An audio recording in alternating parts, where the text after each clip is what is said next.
मेरा नाम माधुरी है। मैं दिल्ली में रहती हूँ और एक मिडिल क्लास फैमिली से बिलोंग करती हूँ। मेरे सारे भाई बहनों की शादी हो चुकी थी और मेरी उम्र 25 के भी पार होने वाली थी। अभी तक मेरा रिश्ता नहीं लगा था। मेरे पेरेंट्स बहुत परेशान हो गए थे मेरी शादी के लिए। भगवान की कृपा से एक दिन मेरे लिए एक परफेक्ट रिश्ता आ गया। ये लोग ज़्यादा अमीर तो नहीं थे और ना ही ज़्यादा गरीब थे। लड़के का परिवार भी काफ़ी छोटा था। मेरे माता पिता ने कहा कि चलो ठीक है, रिश्ता खुद आया है और हमें मंजूर है। क्योंकि हर बार मेरे साथ ऐसा होता था, लड़के वाले मुझे पसंद कर लेते थे तो मेरे माँ बाप को लड़का या उसकी फैमिली में कोई ना कोई दिक्कत नज़र आ जाती थी। इस वजह से रिश्ता नहीं लग पाता था। अगर मेरे घर वाले लड़के को पसंद कर लेते तो लड़के के घर वालों को मैं पसंद नहीं आती थी और मेरे रिश्ते में इसी तरह से दिक्कत आते आते मेरा रिश्ता लगने में इतना टाइम लग गया था। अब फ़िलहाल मेरे घर वालों ने सोच लिया था कि अब जो भी रिश्ता आएगा हम देखभाल के अपनी बेटी की शादी कर देंगे। ज़्यादा सोच विचार नहीं करेंगे क्योंकि अब आगे टाइम बढ़ता ही चला जा रहा है और फिर मेरी उम्र निकल जाती तो फिर शायद मेरे लिए रिश्ते आना भी बंद हो जाते और सारी ज़िंदगी मुझे अपने मायके में ही गुजारनी पड़ती। ये लड़का देखने में अच्छा था। मुझे देखने के लिए मेरी सास आई थी और उन्होंने देखते ही मुझे पसंद कर लिया था। सुना था कि मेरे ससुराल में कोई नहीं है, सिर्फ एक सास है और पति के अलावा मेरा एक देवर है। मुझे अपना देवर बहुत अजीब लगता था। बहुत अजीब अजीब तरह की हरकतें करता था। वो एक हाथ हवा में हिला हिलाकर बातें करता और दूसरा हाथ उसकी कमर पर टिका हुआ होता था। क्योंकि जब तक मेरी शादी नहीं हुई थी मेरा देवर और मेरी सास एक दो बार हमारे घर पर खाने के लिए आए थे। मेरे देवर का नाम आदित्य था। मुझे ऐसा महसूस होता था जैसे मेरे देवर के अंदर थोड़ी सी लचक है। वो कुछ कुछ हरकतें लड़कियों की तरह करता था, लेकिन जाहिर सी बात है वैसे तो वो ठीक था और देखने में मेरे पति से भी अच्छा था। सुना था कि मेरे देवर का भी रिश्ता तय हो गया है। अब अगर उसके अंदर कोई ऐसी बात होती तो उसका रिश्ता नहीं लगता। मेरी सास चाहती तो अपने दोनों बेटों की शादी एक साथ कर सकती थी, पर उनका कहना था कि मेरे ज़्यादा बच्चे नहीं हैं, इसलिए मैं अपने दोनों बेटों की शादी अलग अलग करूंगी। मोहल्ले के लोग मेरे देवर के बारे में तरह तरह की बातें करते रहते थे और सब मेरे देवर का मजाक बनाते थे, लेकिन मुझे इस बात से क्या मतलब था। मुझे तो अपने पति के साथ जिंदगी गुजारनी थी और मेरा देवर मुझे तो किसी तरह से परेशान नहीं करता था, इसलिए मुझे उससे कोई प्रॉब्लम नहीं थी कि वो क्या करता है और क्या नहीं, लोग उसके बारे में किस तरह की बातें करते हैं और क्यों करते हैं। यही सब सोचते हुए मेरे माता पिता ने मेरा रिश्ता तय कर दिया और फिर फाइनली मेरी शादी का दिन भी आ गया था। मेरी सास तो शादी में मौजूद थी, लेकिन मुझे कहीं पर भी अपना देवर नज़र नहीं आ रहा था। ये बात बहुत ही अजीब थी। मेरी मम्मी बार बार मेरी सास से पूछ रही थी कि आपका छोटा बेटा कहाँ है, वो शादी में क्यों नहीं आया। तो मेरी सास ने कहा कि उसकी तबीयत बहुत ज़्यादा ख़राब हो गई, इसलिए वो शादी में नहीं आ सका। अब इंसान की बीमारी के लिए शादी तो कैंसिल नहीं कर सकते थे, इसलिए हमने ये बात किसी को नहीं बताई थी। मगर मेरी सास चाहती तो शादी कैंसिल भी कर सकती थी, क्योंकि एक तो उनकी फैमिली में ज़्यादा लोग नहीं थे। जब देवर की तबीयत ठीक हो जाती तब शादी हो जाती, और वैसे भी शादी के 2-3 दिन ही तो आगे पीछे हो जाते, इसमें कौन सी बड़ी बात थी। मैं विदा होकर अपने ससुराल आ गई थी। मैंने देखा कि मेरी सास बहुत अच्छी औरत है। उन्होंने मुझसे कहा कि बहू, ये तुम्हारा घर है और तुम्हें ही अब इस घर की गृहस्थी को संभालना है। जिस तरह से मर्जी हो उस तरह से चलाओ, जो मन करे वैसा खाना पकाओ, मुझे कोई प्रॉब्लम नहीं। वैसे भी मेरी अब इन बूढ़ी हड्डियों में जान नहीं है। मैंने इस घर को अपने हिसाब से बहुत चला लिया, अब बाकी की सारी जिम्मेदारी तुम देखो। इस घर को कभी भी मेरा घर समझकर काम करने की ज़रूरत नहीं है, बल्कि हमेशा अपना घर समझकर ही तुम जो चाहे वैसा करो, जैसा चाहे वैसा फैसला करो।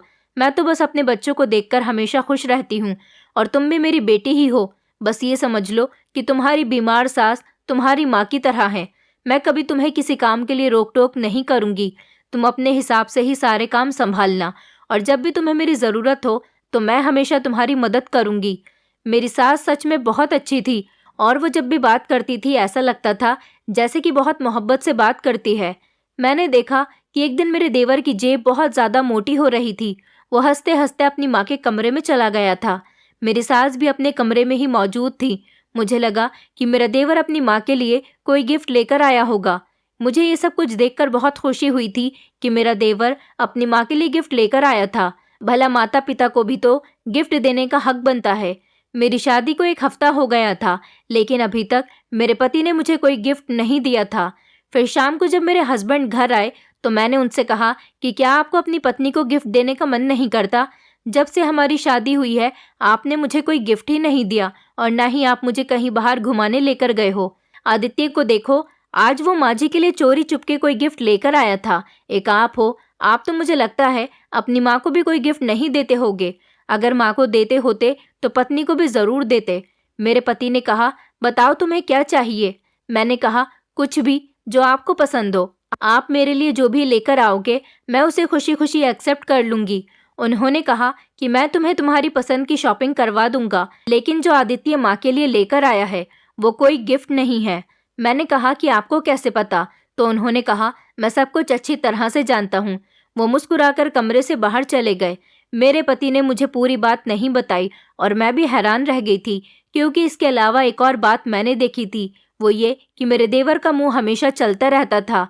मेरा देवर कोई काम नहीं करता था, उसकी उम्र भी कम थी और उसका रिश्ता भी लगा हुआ था। मेरा देवर हमेशा अपने मुंह में कुछ न कुछ चबाता रहता था। मुझे लगा कि शायद ये च्युइंगम खा रहा है, लेकिन वो च्युइंगम नहीं थी, वो कुछ और ही था जिसको वो हर टाइम खाता रहता था। और कभी कभी उसके मुंह से पानी भी निकलता रहता था। कभी कभी वो बैठे बैठे अचानक से अजीबोगरीब शक्लें बनाता रहता था, जैसे जो चीज़ वो खा रहा है वो बहुत ही ज़्यादा कड़वी है और या फिर उसका टेस्ट बहुत ही बुरा है, और हर बार वो अपनी जेब से ही निकाल कर खाता था। मैंने कई बार अपने देवर के बारे में अपने पति से भी बात करने की कोशिश की और उनसे कहा कि आदित्य जवान है, उसकी शादी होने वाली है, तो फिर वो घर में फ्री क्यों रहता है? उसे आप अपने साथ काम पर क्यों नहीं ले जाते? मेरे पति कहने लगे, तुम्हें इस बात की फिक्र क्यों है? जब उसका मन करेगा तो काम कर लेगा, और वैसे भी अभी उसके सर पर उसके बड़े भैया का हाथ है, इसलिए उसे ज़्यादा मेहनत मजदूरी करने की कोई ज़रूरत नहीं। मैं हर बार अपने पति की ये बात सुनकर खामोश हो जाती थी कि भला कौन अपने जवान भाई को इस तरह से फ्री घर में बैठने देता है। मेरा देवर मुझसे भी ज़्यादा बातें नहीं किया करता था, बस वो तो अपने आप में ही बिजी रहता था। वो जो चीज़ खाता था मैं समझ गई थी कि वो च्युइंगम तो नहीं है। भला कोई इतनी भी ज़्यादा च्युइंगम नहीं खाता, और फिर च्युइंगम का टेस्ट तो नॉर्मल होता है। फिर मेरा देवर इतनी अजीब अजीब शक्लें क्यों बनाएगा? जब हम रात को सो जाते तो हर रात मुझे अपनी सास के कमरे से चिल्लाने की आवाज़ें आती थीं। वो हर रात मेरे देवर को डांटती हुई होती थी। न जाने मेरा देवर ऐसी क्या गलती करता था। मुझे तो वो बहुत ज़्यादा सीधा लगता था, क्योंकि वो ज़्यादा किसी से बात भी नहीं करता था और सिर्फ अपने काम से काम रखता था। मेरी शादी को 20-25 दिन गुजर गए थे। मुझे समझ नहीं आता था कि भला मेरी सास अपने बेटे को रोज़ इतना क्यों डांटती है। जब रात को मेरी सास अपने बेटे को डांटती और घर में शोर होता तो मेरे पति खामोशी से उठकर कमरे का दरवाज़ा बंद कर लेते थे। मैं कहती भी थी कि आप पता तो करो कि माँ जी इतना आदित्य को क्यों डांट रही हैं। मेरे पति कहते थे कि उसने कोई गलती कर दी होगी इसलिए डांट रही है, और वैसे भी माँ का तो हक होता है कि वो अपने बच्चों को गलती पर डांटे। फिर मैं इस मामले में उनसे क्या पूछता। अच्छा चलो, तुम खामोशी से सो जाओ अब। ये कहकर हर बार मेरे पति बात को ख़त्म कर दिया करते थे। वैसे मेरे पति मेरे साथ बहुत अच्छे थे और बहुत प्यार से बात करते थे। मेरे साथ तो इस घर में सबका ही बिहेवियर बहुत अच्छा था। मैंने एक दिन अपनी सास से पूछा था कि आप रात को आदित्य को डांटती क्यों हो? मुझे तो बहुत ज़्यादा आवाज़ आती है आपके डांटने की, पर कुछ समझ नहीं आता कि आप किस वजह से उसकी डांट लगाती हो। क्या शादी से पहले आप मेरे पति को भी इस तरह से ही डांट लगाती थी?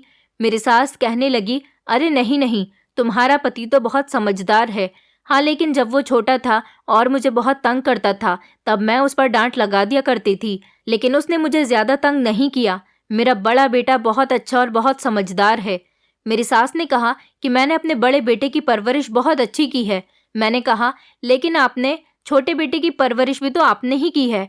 तो मेरी सास ने कहा, हाँ बस छोटा बेटा बहुत ज़्यादा तंग करता है, इसलिए मैं उसको डांटने बैठ जाती हूँ। क्या करूँ, माँ हूँ ना। उसको डांटने की मुझे पहले से ही बहुत आदत है। फिलहाल हर माँ अपने बच्चे को डांटती है। इस घर में एक हरकत बहुत ही अजीब हो रही थी। एक तो मेरा देवर हर टाइम अपनी जेब से कोई चीज़ निकाल कर खाता रहता था, और कभी कभी तो वो बहुत ज़्यादा हंसता था और कभी कभी बहुत ज़्यादा गुस्सा करने लग जाता था। गुस्सा हमेशा वो सिर्फ अपनी माँ पर ही करता था, पर किस बात पर करता था ये बात तो मुझे समझ ही नहीं आती थी। कई बार तो मैंने देखा था कि मेरे पति भी मेरे देवर को किसी बात पर डांट रहे होते थे, और जैसे ही मैं उन लोगों के करीब जाती तो वो खामोश हो जाते। मैं अपने पति से पूछती कि ये सब कुछ क्या हो रहा है, तो वो बात को टाल देते और मुझे कुछ भी नहीं बताते थे। एक दिन मैंने बातों बातों में अपनी सास से पूछ ही लिया था कि आदित्य अपने मुंह में क्या चबाता रहता है, तो वो मुस्कुरा दी और कहने लगी कि धीरे धीरे तुम्हें भी सब कुछ समझ आ जाएगा। जब वक्त आ जाएगा तो तुम्हें खुद ही सब कुछ पता चल जाएगा। मैं समझ गई थी कि मेरा देवर क्या चबा रहा था। मैंने अपनी सास से कहा कि कहीं ये तंबाकू तो नहीं खाता है। मेरी सास इस बात पर हंसने लगी और उन्होंने कहा, पागल, क्या पूरा दिन ये तंबाकू ही चबाता रहेगा? अगर ये पूरा दिन तंबाकू खाता रहता तो अभी तक भगवान को प्यारा हो गया होता। ऐसी कोई बात नहीं है। मैंने ये भी सोचा कि जिस तरह मेरा देवर हरकतें करता है, हो सकता है मेरी सास उसे इसी बात पर रोज रात को डांटती होगी, क्योंकि वो सारा दिन घर में रहता है और उसकी वजह से मेरे दिल में शक पड़ता रहता है। मेरी सास चाहती होंगी कि वो काम पर जाए, बाहर जाकर कोई कामकाज करे, पैसे कमाए। और इस चबाने वाली बात को भी मेरी सास ने कहा कि ये तंबाकू नहीं चबाता।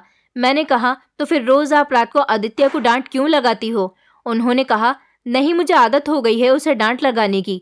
वो मेरा छोटा और लाडला बेटा है, इसीलिए मैं उसे बहुत संभाल कर रखना चाहती हूँ। उसे हमेशा समझाती रहती हूँ कि किस काम को किस तरीके से करना है। मेरी सास कहती है कि बहू, तुम अपनी गृहस्थी पर ध्यान दो, अपने पति का हमेशा ख्याल रखो। कहीं हम दोनों माँ बेटे के लड़ाई के चक्कर में तुम मेरे बड़े बेटे से लड़ाई झगड़ा मत कर बैठना।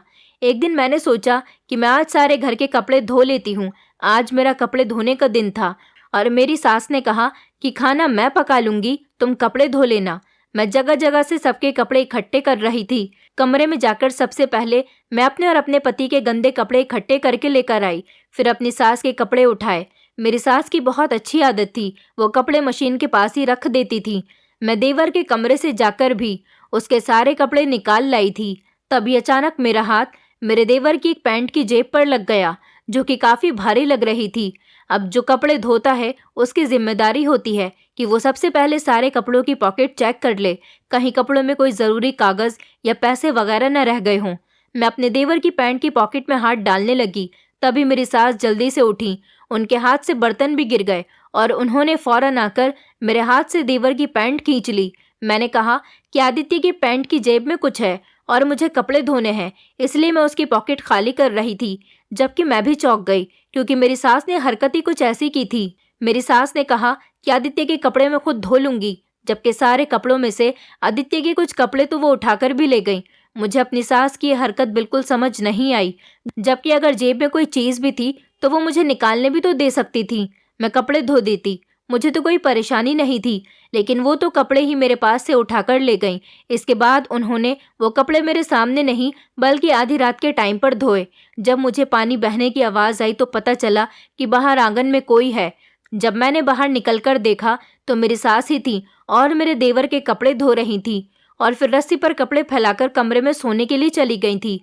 इसका मतलब ये था कि इन कपड़ों को मेरी सास ने सबसे छुपाकर अंधेरे में धोया है कि कहीं किसी को पता न चल जाए। लेकिन इन कपड़ों में ऐसा भी क्या था? ये सब कुछ मेरी तो समझ से बाहर था।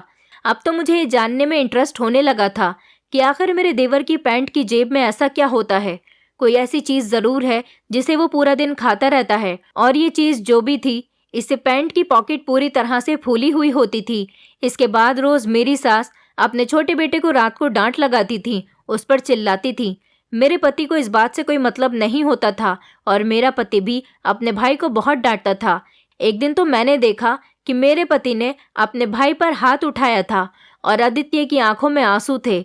मैंने जैसे ही अपने पति को ऐसा करते हुए देखा, फौरन जाकर उन्हें रोकने की कोशिश की, तो मेरे पति ने मुझे डांट दिया और कहा कि तुम हमेशा जासूसी करती हो, जाओ कमरे में, तुम्हें इस मैटर में बोलने की कोई ज़रूरत नहीं। मुझे अपने पति की इस हरकत पर बहुत गुस्सा आया था और मैं अपने कमरे में आ गई थी।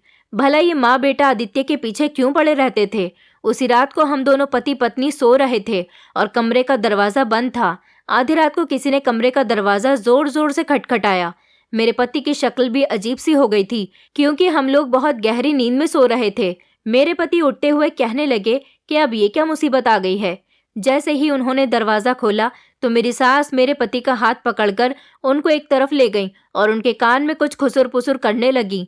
मैं भी उन लोगों को देखने के लिए बाहर चली गई थी। मैंने कहा, सब ठीक तो है, क्या बात है? मेरे पति कहने लगे, हाँ सब कुछ ठीक है, तुम जाओ, मैं अभी आता हूँ। मैं अपने पति के कहने के मुताबिक कमरे के अंदर आ गई थी और मेरे पति घर से बाहर चले गए थे। लगभग 2 घंटे तक मैं जागती रही क्योंकि मुझे नींद नहीं आ रही थी। मुझे अपने पति के वापस आने का इंतजार था। जब वो घर वापस आए तो वो बहुत परेशान लग रहे थे। मैंने कहा, क्या बात है, क्या हुआ है? आप कहाँ गए थे? आपने इतना टाइम कहाँ लगा दिया? पहले तो मेरे पति ने मेरी तरफ गुस्से से देखा और फिर कहा कि मेरी कोई साफ सुथरी शर्ट निकाल दो, मुझे कहीं दूर जाना है। भला इतनी रात को मेरे पति को कहाँ जाना था? रात के 4 बज रहे थे। मैंने कहा, इतनी रात को आपको कहाँ जाना है? तो मेरे पति ने मुझसे इतना कहा कि आदित्य नहीं मिल रहा, पता नहीं कहाँ चला गया।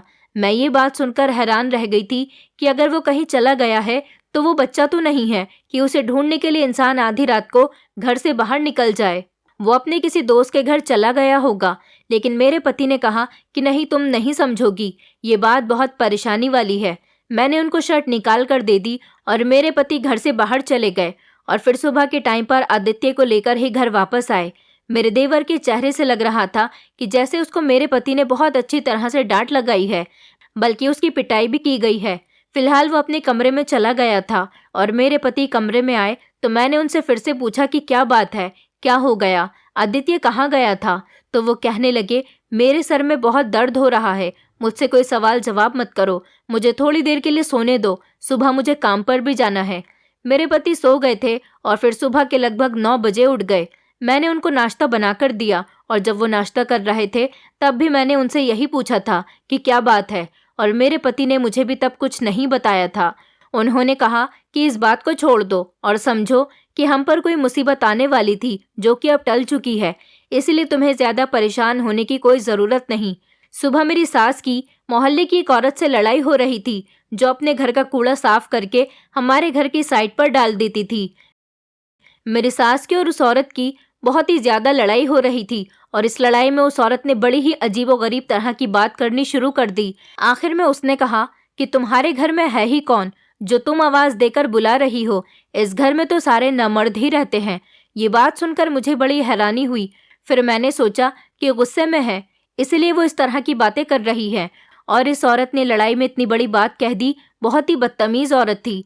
काफी दिनों से मैं नोटिस कर रही थी कि मेरे सामान से मेरी कुछ पर्सनल चीजें गायब हो रही थी, और वो भी सिर्फ ऐसी पर्सनल चीज जिन चीजों को सिर्फ कोई औरत ही इस्तेमाल कर सकती थी, और इस घर में सिर्फ मेरी सास ही रहती थी।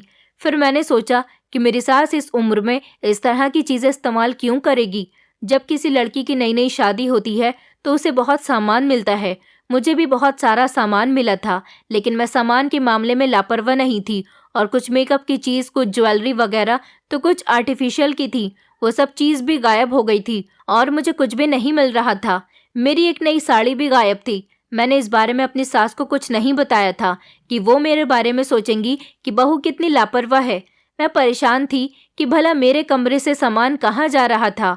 मेरी तो कोई नंद भी नहीं थी, ना कोई देवरानी जेठानी थी, और मेरी सास तो ये सामान इस्तेमाल नहीं कर सकती क्योंकि वो उम्रदार होने के साथ साथ विधवा औरत भी थी। फिलहाल मेरे दिल में ख्याल आया कि कहीं मेरी सास मेरा सामान चुराकर किसी को दे तो नहीं देती। अब इस सब में एक बात बहुत अजीब ये भी थी कि कभी कभी मुझे खोई हुई कोई चीज वापस मिल भी जाती थी, पर वो इस्तेमाल की हुई होती थी और फिर उनकी जगह कोई और चीज मिल जाती थी। ये मैटर भी अपनी जगह था। मुझे इस घर में किसी भी चीज की समझ नहीं आ रही थी। सब लोग ही बड़े अजीब थे। अगले दिन मुझे पता चला कि मैं प्रेग्नेंट हूँ और माँ बनने वाली हूँ। मैं बहुत ज़्यादा खुश हो गई थी। मेरी सास भी बहुत खुश थी और मेरे पति भी, और उन दोनों का ध्यान मेरी प्रेगनेंसी की तरफ लग गया था। देवर के बारे में तो सबने सोचना ही छोड़ दिया था। मेरी सास भी बहुत खुश थी। उन्होंने कहा कि बहुत अच्छी बात है, घर में छोटा सा बच्चा आ जाएगा तो रौनक लग जाएगी। मैंने कहा कि अगर बच्ची आ गई तो? मैंने सोचा कि शायद मेरी सास को बेटियां पसंद नहीं है, तो मेरी सास ने कहा कि अगर बेटी हुई तो मैं उससे भी ज्यादा खुशी मनाऊंगी। बेटा आए या बेटी आए, मुझे इस बात से कोई फर्क नहीं पड़ता, बस बीच में कोई चीज नहीं आनी चाहिए, क्योंकि फिर अगर ऐसा कुछ हो जाए तो उसकी जिंदगी बर्बाद हो जाती है और उसके माता पिता की भी। मुझे बड़ी हैरानी हुई थी कि ये तो कोई मौका नहीं था इस तरह की बातें करने का। मेरी सास ये भी तो कह सकती थी कि भगवान तुम्हें समझदार संतान दे, चाहे बेटा दे या बेटी दे। मेरी सास ने मुझे ये कैसा आशीर्वाद दिया कि भगवान तुम्हें चाहे बेटा दे या बेटी दे, बस कहीं तुम्हारे यहाँ किन्नर पैदा ना हो जाए। मेरी सास ये किस तरह की बातें कर रही थी? ऐसी बातें तो कोई नहीं करता। ये सब तो मेरी समझ से बाहर जा रहा था। मेरी सास वहाँ से चली गई थी। वैसे तो वो बहुत खुश नजर आ रही थी और आधी बात तो उन्होंने बहुत अच्छी की थी कि बेटी हो या बेटा कोई फर्क नहीं पड़ता। मैंने ये बात अपने पति से कही तो मेरे पति ने कहा कि जब इंसान की उम्र हो जाती है तो उसको पता नहीं चलता कि वो क्या बात कर रहा है, और तुम्हें तो पता है कि माँ की भी काफ़ी उम्र हो चुकी है। चलो तुम खुश रहो और अपना ध्यान रखो। अब से तुम्हें हमेशा खुश रहना है और किसी भी बात की कोई टेंशन नहीं लेनी। और मुझे भी कोई परवाह नहीं है कि बेटी पैदा हो या बेटा, जो भी बच्चा पैदा होगा सेहतमंद और भाग्य का अच्छा हो। मेरी सास की बहन हमारे घर आकर हमें अपने यहाँ शादी का इनविटेशन दे गई थी। वैसे तो यहाँ कोई मेहमान नहीं आता था, लेकिन पहली बार हमें किसी ने इनवाइट किया था। मेरी सास ने बताया कि उनकी बहन बहुत ही अमीर परिवार में है, इसलिए तुम अच्छे से तैयार होना और अपनी सबसे अच्छी साड़ी पहनकर वहाँ जाना। उन्होंने बताया कि मेरी बहन के साथ मेरी बिल्कुल नहीं बनती, बस वो तो मेरे बच्चों की खुशी की खातिर यहाँ पर इनविटेशन देने के लिए आ गई थी। उसे हमेशा मुझसे कोई ना कोई शिकायत लगी रहती है और वो कमी निकालने की कोशिश में लगी रहती है, इसलिए तुम्हें बहुत अच्छे से तैयार होना है। लेकिन मुझे समझ नहीं आ रहा था कि मैं अपनी कौन सी साड़ी पहनकर जाऊं। मैंने अपनी 2 अच्छी साड़ियां निकाल ली, लेकिन मैं उन दोनों में बहुत कंफ्यूज हो रही थी कि कौन सी वाली साड़ी पहनकर जाऊं। थोड़ी देर के बाद दरवाजे पर दस्तक हुई तो मुझे लगा कि मेरा पति है। मैंने कहा कि इन दोनों में से बताओ कि कौन सी वाली साड़ी पहनकर जाऊं। मैं ये बात कहते हुए पीछे की तरफ पलट गई, लेकिन जब देखा तो वो मेरे पति नहीं बल्कि मेरा देवर था। मैंने कहा, सॉरी आदित्य, मुझे लगा तुम्हारे भैया आए हैं। उसने कहा, कोई बात नहीं। क्या हुआ भाभी, कपड़े सिलेक्ट नहीं हो रहे? उसने कहा, दोनों ही साड़ियाँ बहुत खूबसूरत हैं, लेकिन इसमें से ये रेड वाली ज़्यादा प्यारी है और तुम पर बहुत जचेगी। हाँ, पर इसके साथ तुम्हें रेड कलर की ही चूड़ियाँ भी पहननी है, मगर रेड कलर की लिपस्टिक मत लगाना। लिपस्टिक तुम लाइट पिंक कलर की लगाओगी तो ज़्यादा सुंदर लगोगी, और इस पर कढ़ाई की मैचिंग की गोल्डन इयररिंग पहन लेना। मैं इतनी हैरान थी कि मेरे देवर ने सिर्फ 5 मिनट के अंदर न सिर्फ मेरी मुश्किल आसान कर दी थी, और सच में उनकी सिलेक्ट की गई चीज़ें मिलकर बहुत ज़्यादा अच्छी लग रही थी। मैंने कहा, तुम्हें इन सारी चीज़ों की इतनी ज़्यादा समझ कैसे है? तुम्हारी तो अभी शादी भी नहीं हुई। तो वो कहने लगा, भाभी मुझे तो बहुत ज़्यादा समझ है। तभी मेरी सास वहाँ पर आ गई और उन्होंने कहा कि ये तो बस इस तरह की ही बातें और आइडिया लगाता रहता है, तुम इसकी बात पर ध्यान मत देना। मेरी सास ने मेरे देवर को आंखें दिखाईं, जैसे इशारे से कहा हो कि यहाँ पर तुम्हारा क्या काम। मेरे देवर ने कहा कि माँ क्या हो गया, अगर मैंने भाभी को कोई एडवाइस दे दी तो?